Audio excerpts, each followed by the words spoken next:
नमस्कार, मैं हूं प्रशांत जुर्हे। कोरोना से जंग जारी है, ये एक महामारी है, लेकिन हमें अपनी जिम्मेदारी समझनी है कि हम कोरोना नियमों का पालन करें, यानी फिजिकल डिस्टेंसिंग बनाकर रखें, बार बार हाथ धोएं और सबसे ज्यादा जरूरी हम मास्क लगाकर जरूर रखें। न्यूज़ 18 इंडिया ने तो बाकायदा इसके लिए एक मुहिम भी शुरू की है, #मास्क पहनो इंडिया। आप मास्क तब तक ना उतारें जब तक आप ये सुनिश्चित ना कर लें कि लोगों से आपकी और आपसे लोगों की एक सुरक्षित दूरी है। आप अकेले में हैं, जैसे इस वक्त हम स्टूडियो में हैं, तब तक ये मास्क ही हमारा सबसे बड़ा हथियार है। एक बड़ी खबर भी इस बीच आ रही है। महाराष्ट्र और गुजरात के बाद अब उत्तर प्रदेश में भी ब्लैक फंगस के मामले सामने आ रहे हैं।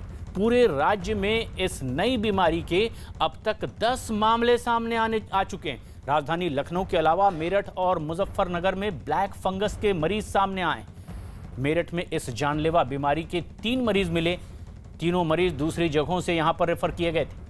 एक मरीज मुजफ्फरनगर का रहने वाला है, जिसका कुछ दिन पहले ही किडनी ट्रांसप्लांट हुआ। दूसरा मरीज बिजनौर का रहने वाला है, जो डायबिटीज का पीड़ित है। और तीसरा मरीज कुछ दिन पहले ही कोरोना से ठीक होकर घर लौटा था। फिलहाल तीनों मरीजों का अस्पताल में इलाज चल रहा है, लेकिन एक बेहद सजग करने वाली भी यह खबर कि अब महाराष्ट्र गुजरात के बाद उत्तर प्रदेश पहुंच चुका है ब्लैक फंगस। काल के अंदर जो इलाज है वो मेन जो है उसका शीट एंकर ऑफ थेरेपी वो स्टेरॉयड ही है। तो ज़्यादातर क्या 90-100% पेशेंट में हम स्टेरॉयड का इस्तेमाल करते हैं, और स्टेरॉयड का सेवन करने से पेशेंट की इम्यूनिटी कम हो जाती है। उस वजह से ये ब्लैक फंगस सीरियस मरीजों में जो काफ़ी दिनों तक आईसीयू में हैं, एनआईवी पे हैं, वेंटिलेटर पे हैं, उनके अंदर पाया जा रहा है। अजीत सिंह हमारे सहयोगी फोन लाइन पर मौजूद हैं इस वक्त। अजीत, उत्तर प्रदेश पहुंच चुका है ब्लैक फंगस, लोगों को अपनी गिरफ्त में ले रहा है और ज्यादा दिक्कत ना हो, ना फैले, किस तरह के कदम उठाए जा रहे हैं और क्या जानकारी अब शासन प्रशासन की ओर से? देखिए, बिल्कुल प्रशांत, राज्य सरकार की तरफ से ऐसे मामलों के विशिष्ट डेटा को रखने की कोशिश की जा रही है। हालांकि मेरठ, मुजफ्फरनगर और लखनऊ के 3 अस्पतालों में इस तरह के मामलों की पुष्टि हुई है। और ये जो ब्लैक फंगस है, ऐसे लक्षणों वाले सभी रोगियों के जो उस पर एक बाकायदा टीम गठित की गई है सरकार की तरफ से, स्वास्थ्य विभाग की तरफ से, कि आखिर इनके फेफड़ों में जो प्रमुख संक्रमण था उसकी वजह से ये ब्लैक फंगस हो रहे हैं, किस तरह से ये फंगस फैल रहे हैं और इसके पीछे की क्या वजह है। इन सब को लेकर पीजीआई और केजीएमयू के डॉक्टर भी लगातार बात कर रहे हैं। लखनऊ के जो स्वास्थ्य मंत्री हैं वो भी बात कर रहे हैं, जयप्रताप, कि आखिर ये कैसे फैल रहा है, क्योंकि अब 3 अस्पतालों में केसेज आए हैं। तो उत्तर प्रदेश सरकार भी सतर्क होगी और इसके लिए बाकायदा एक टीम बनाई जा रही है। प्रशांत जी, और अब जबकि पहले ये मामले तो महाराष्ट्र और गुजरात में ही थे, उत्तर प्रदेश में भी अब आए हैं, क्या इसी तरह का कहीं कोई संक्रमण की बात है? उन प्रदेशों से कोई संबंध है क्या प्राथमिक तौर पर पता चल पाया, या फिर कुछ और ऐसे कदम सरकार की ओर से उठाए जा रहे हैं कि लोगों को और ज्यादा ये अपनी चपेट में ना ले? देखिए, बिल्कुल प्रशांत, सरकार इसके लिए कदम उठा रही है और बाकायदा आज टीम 9 की बैठक भी मुख्यमंत्री ने की थी और उसको लेकर उन्होंने महत्वपूर्ण निर्देश भी दिए हैं। क्योंकि मेरठ, मुजफ्फरनगर, लखनऊ के अस्पतालों में केसेस मिले हैं, तो महाराष्ट्र से क्या इनके लिंक्स हैं, क्या लोग ट्रेवलिंग की हिस्ट्री है कोई इन लोगों की, इन सब को लेकर जांच की जा रही है। और बाकायदा जो विशेषज्ञों की टीम है उसको लगाया गया है कि इस ब्लैक फंगस पर काबू पाया जाए और इसको आगे बढ़ने से रोका जाए। इसके लिए क्या उपाय किए जा सकते हैं, इन सब को लेकर सरकार तैयारी कर रही है। प्रशांत, और सरकार के स्तर पर यह तैयारी भी शुरू है, क्योंकि अब उत्तर प्रदेश भी पहुंच चुका है ये ब्लैक फंगस। कोरोना की दूसरी लहर के कहर के बीच लगातार दूसरे दिन अब एक राहत की खबर आई है। स्वास्थ्य मंत्रालय के जो आंकड़े सामने आए हैं उसके मुताबिक पिछले 24 घंटे में देश भर में कोरोना के करीब 3,29,000 केस सामने आए, जो एक दिन पहले आए मामलों से करीब 35,000 मामले कम हैं। बीते 24 घंटे में कोरोना की वजह से ही 3,876 मरीजों की मौत भी हुई है। लगातार दूसरा दिन है जब कोरोना के नए मामलों में अब गिरावट देखी जा रही है, जबकि 2 दिन पहले तक यह आंकड़ा 4 लाख के ऊपर हुआ करता था।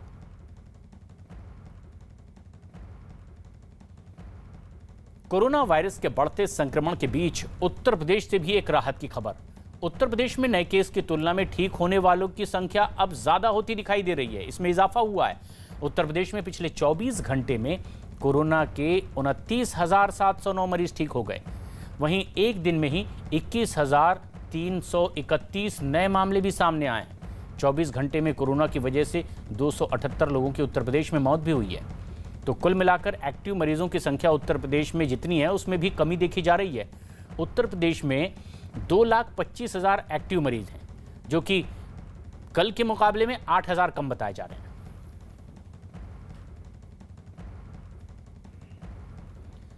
बिहार में भी कोरोना मामलों में अब एक बार फिर से कमी देखी जा रही है। पिछले 24 घंटे में 10,174 कोरोना मरीज बिहार में मिले हैं और ये एक दिन पहले के मुकाबले करीब 1,000 कम है। वहीं 24 घंटे में बिहार में कोरोना की वजह से 75 लोगों की मौत भी हुई है। अब बिहार में एक्टिव मरीज हो गए हैं 1,05,000। वहीं पटना में 24 घंटे में 1,745 नए मरीज पाए गए। दिल्ली में भी कोरोना के मामलों में गिरावट दर्ज की गई है। पिछले 24 घंटे में दिल्ली में कोरोना के 12,651 नए मामले सामने आए हैं। कल के मुकाबले 685 मरीज कम हैं। वहीं कोरोना की वजह से 24 घंटे में 319 लोगों ने दिल्ली में अपनी जान भी गंवाई है। दिल्ली में अब तक कोरोना से 19,663 लोगों की मौत हो चुकी है। कोरोना के एक्टिव मरीज दिल्ली में 85,258 इस वक्त हैं। लेकिन दिल्ली में संक्रमण दर 20% से भी कम है, यानी कि मौजूदा समय में संक्रमण दर 19.10%, यानी कि 100 लोगों के अगर टेस्ट होते हैं तो इसमें 19 लोग ही पॉजिटिव पाए जा रहे हैं। और जबकि कल ये प्रतिशत 24.5 के आसपास था, यानी 100 लोगों की जांच होने पर 24 से भी ज्यादा लोग पॉजिटिव पाए जा रहे थे।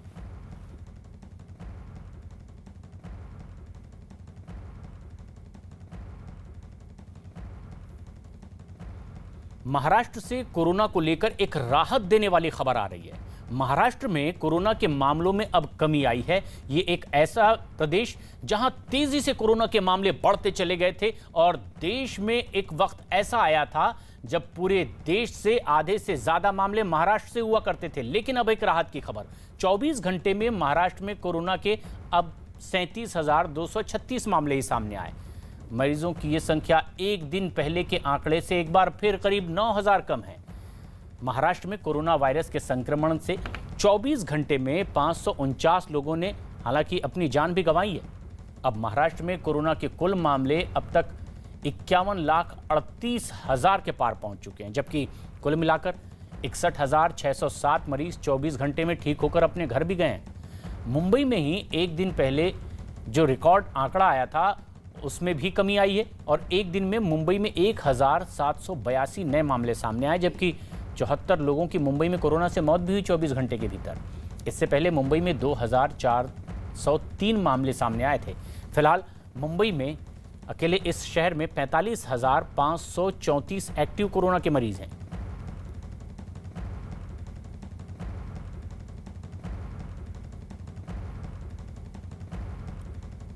पश्चिम बंगाल से इस वक्त की एक बेहद अहम खबर, कोरोना के मामलों ने पश्चिम बंगाल में रफ्तार पकड़ ली है।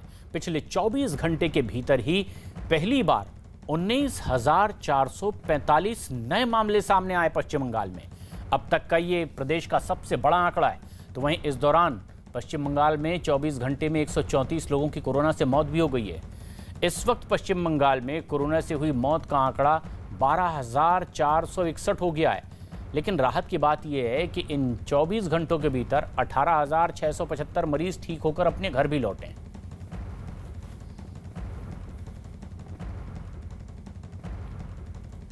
कर्नाटक में कोरोना की वजह से हालात अब तेजी से बिगड़ते चले जा रहे हैं और ये हालात ऐसे हैं कि राजधानी बेंगलुरु में अब शवों को जलाने के लिए जगह भी कम पड़ने लगी है। इसके बाद यहां शमशान घाटों को और बड़ा करने का काम किया जा रहा है। शव जलाने के लिए करीब 50 नई जगह तैयार की जा रही है ताकि अंतिम संस्कार के लिए इंतजार न करना पड़े। सामने आई तस्वीरों में वहां तेजी से काम होता भी दिखाई दे रहा है। कर्नाटक में रोजाना करीब 40,000 नए मरीज सामने आ रहे हैं, जबकि वहां कोरोना से होने वाली मौतों का आंकड़ा भी तेजी से बढ़ा है।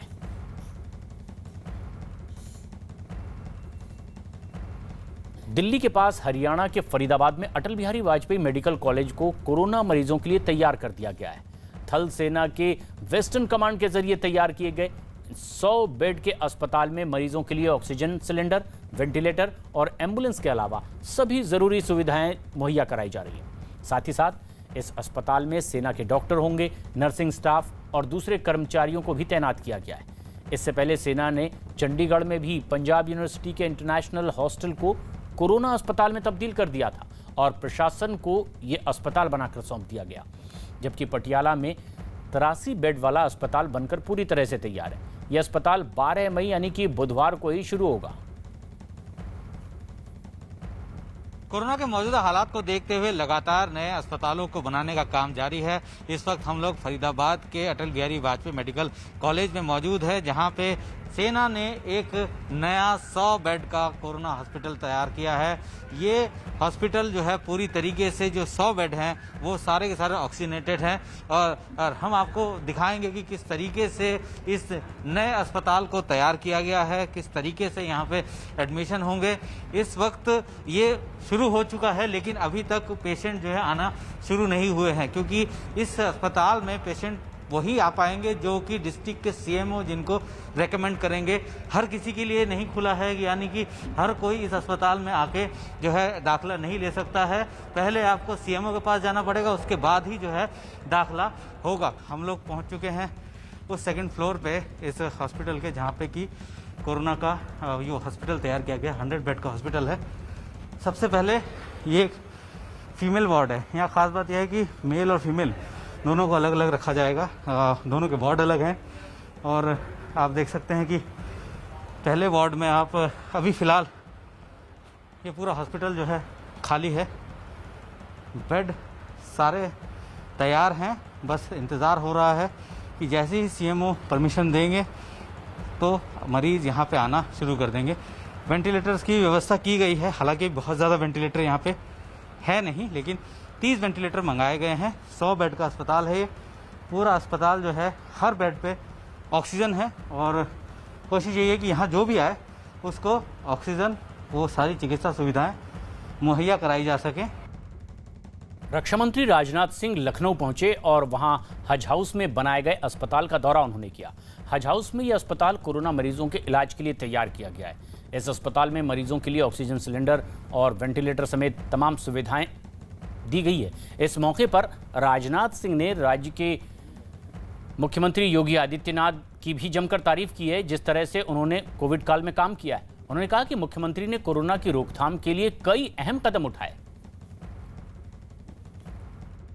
यहाँ पर जो लगभग 25 वेंटिलेटर्स और अप्रॉक्सीमेटली 100 के आसपास यहाँ पर HFNC यानी जो क्रिटिकल जो केसेस होंगे इनके ट्रीटमेंट की यहाँ पर बहुत ही अच्छी व्यवस्था की गई। आज इसका निरीक्षण करने के लिए हम लोग आए थे और मैं कहना चाहूँगा कि उत्तर प्रदेश सरकार ने पूरे उत्तर प्रदेश में कोविड से संबंधित मामलों को हैंडल करने में जितनी तत्परता दिखाई है उसकी जितनी भी सराहना की जाए कम है। एक बेहद अहम खबर इस वक्त की। विश्व स्वास्थ्य संगठन के मुख्य वैज्ञानिक डॉक्टर सौम्या स्वामीनाथन ने भारत में कोरोना की दूसरी लहर पर चिंता जाहिर की। WHO वैज्ञानिक ने भारत में अचानक कोरोना विस्फोट के पीछे नए वेरिएंट को वजह बताया। डॉक्टर सौम्या स्वामीनाथन के मुताबिक ये वेरिएंट ज्यादा संक्रामक और जानलेवा है, लेकिन वैक्सीन प्रतिरोधी नहीं। लोगों से वैक्सीन लगाने की अपील करते हुए डॉक्टर सौम्या स्वामीनाथन ने दावा किया कि वैक्सीन कोरोना की गंभीरता को कम कर देगा, इसीलिए भारत को इसमें और तेजी लाने की जरूरत है।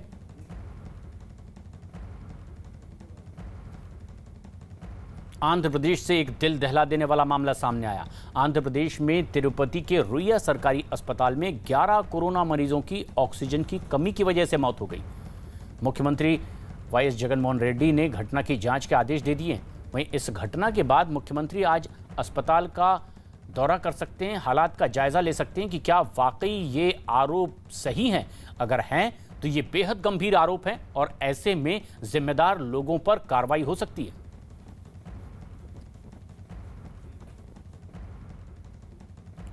झारखंड में 14 मई से 18 साल से ऊपर के सभी लोगों को मुफ्त वैक्सीन लगाया जाएगा।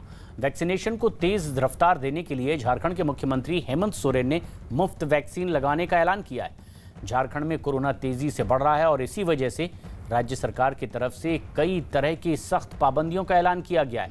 वहीं वैक्सीनेशन को तेज रफ्तार देने के लिए अब झारखंड के मुख्यमंत्री हेमंत सोरेन ने 14 मई से सभी लोगों को मुफ्त वैक्सीन लगाने का भी ऐलान कर दिया है।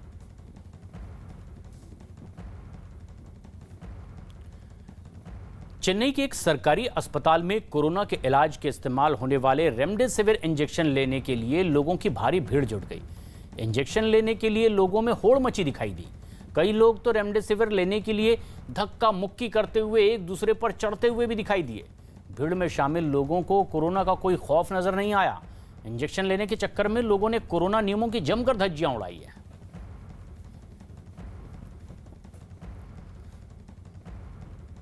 दिल्ली में रेमडेसिविर इंजेक्शन की कालाबाजारी के मामले में 3 लोगों को गिरफ्तार किया गया है।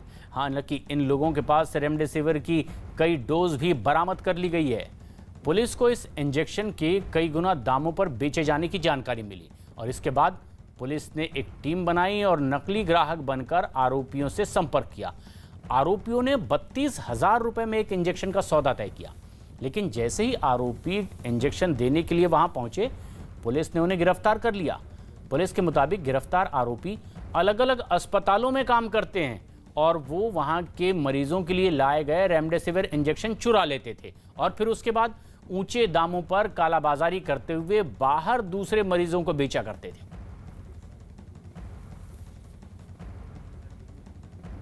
मध्य प्रदेश के जबलपुर में नकली रेमडेसिविर इंजेक्शन मरीजों को लगाने के मामले में फरार आरोपी सरबजीत मोखा को आखिरकार पुलिस ने गिरफ्तार कर लिया है।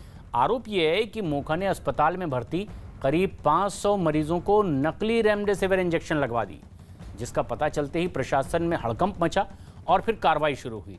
राज्य के मुख्यमंत्री शिवराज सिंह चौहान ने भी इस मामले में फौरन कार्रवाई के निर्देश दिए थे। वहीं इस घटना के बाद आरोपी मोखा फरार हो गया था। बताया ये गया कि वो अपने ही अस्पताल में कोरोना वार्ड में छिपकर बैठा था।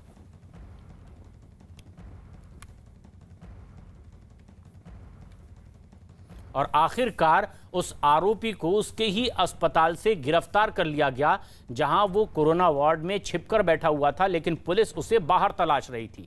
अपने ही अस्पताल में भर्ती कोरोना मरीजों को ये नकली रेमडेसिविर इंजेक्शन लगवा रहा था और इसके लिए 500 इंजेक्शन इसने मंगवाए थे। इसकी तलाश जारी थी। मैनेजर को पहले ही गिरफ्तार कर लिया गया था, लेकिन अब इसके मालिक को भी गिरफ्तार कर लिया गया है, जो फरार चल रहा था, लेकिन वो छिपा था अस्पताल में ही। 500 लोगों की जान के साथ खिलवाड़। लेकिन अब पूछताछ में यह भी जानने की कोशिश होगी कि क्या पिछले कुछ और वक्त से वो इस तरह की हरकत को अंजाम दे रहा था। कहां से उसके पास ये नकली इंजेक्शन आ रहे थे। दरअसल गुजरात में छापेमारी हुई, कुछ लोगों को गिरफ्तार किया गया नकली इंजेक्शन बनाने बेचने के आरोप में, और तब छापेमारी मध्य प्रदेश में भी शुरू हुई पूछताछ के बाद। तो यहां एक और शख्स का पता चला जो अपने अस्पताल में नकली इंजेक्शन मरीजों को लगवा रहा था। आखिरकार कार्रवाई हुई और फिर उसे अब गिरफ्तार कर लिया गया है।